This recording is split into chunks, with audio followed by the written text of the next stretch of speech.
Kalau menang, dapat iPhone? Wow, menariknya.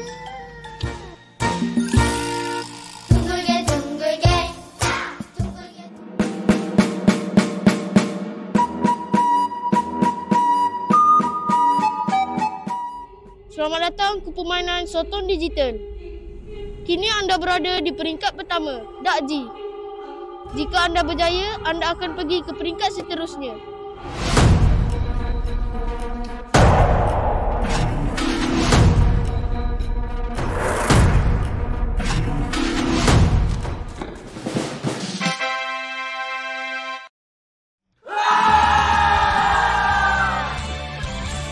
Anda berjaya ke peringkat seterusnya.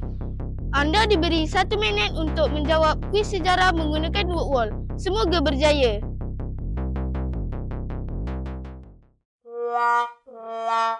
Oh no! Tak, aku tak boleh gagal lagi. Aku kena cuba lagi.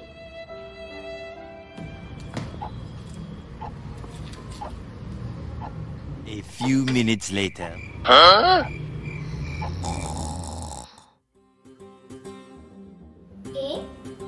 Korang buat apa tu? Kami sedang belajar menggunakan Google Meet dengan guru Vision Sejarah. Guna kat buku pun menarik banyak info yang membantu. Wah, ya ke? Kalau macam tu, tolong nak ajar saya pula. Boleh? Sini.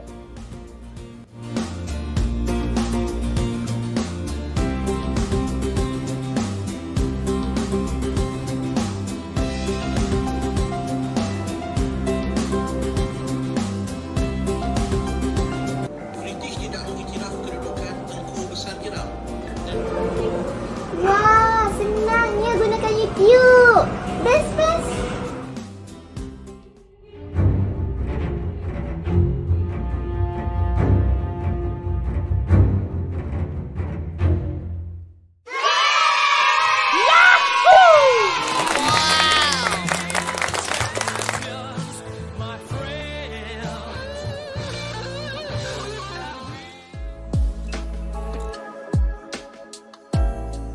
Assalamualaikum warahmatullahi wabarakatuh dan selamat pagi.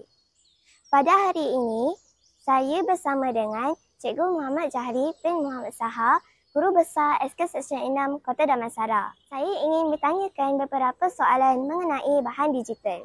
Soalan yang pertama, sebagai seorang guru, bagaimanakah cikgu menggunakan bahan digital dalam pendidikan?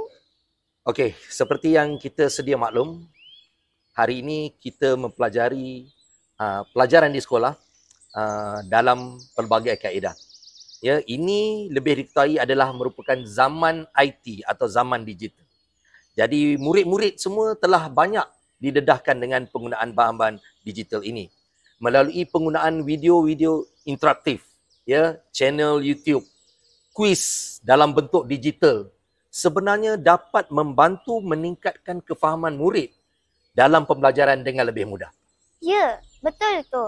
Saya pun bersetuju atas penerangan cikgu sebentar tadi. Adakah terdapat cabaran dalam menggunakan bahan teknologi itu? Sudah semestinya. Setiap apa yang kita lakukan, cabaran itu tetap ada. Seperti masalah gadget, ya, pencapaian internet. Ya, tak semua murid mampu untuk mengadakan bahan-bahan tersebut. Tetapi walau bagaimanapun, inilah peranan yang perlu dimainkan oleh setiap ibu bapa, malah guru-guru, termasuk PIBG di sekolah. Ya, sebenarnya kita telah ke arah untuk membantu anak-anak yang tidak mendapat kemudahan ini. Ya, melalui sumbangan-sumbangan yang kita dapatkan, kita akan cuba memastikan semua murid dapat menggunakan pembelajaran secara digital ini. InsyaAllah.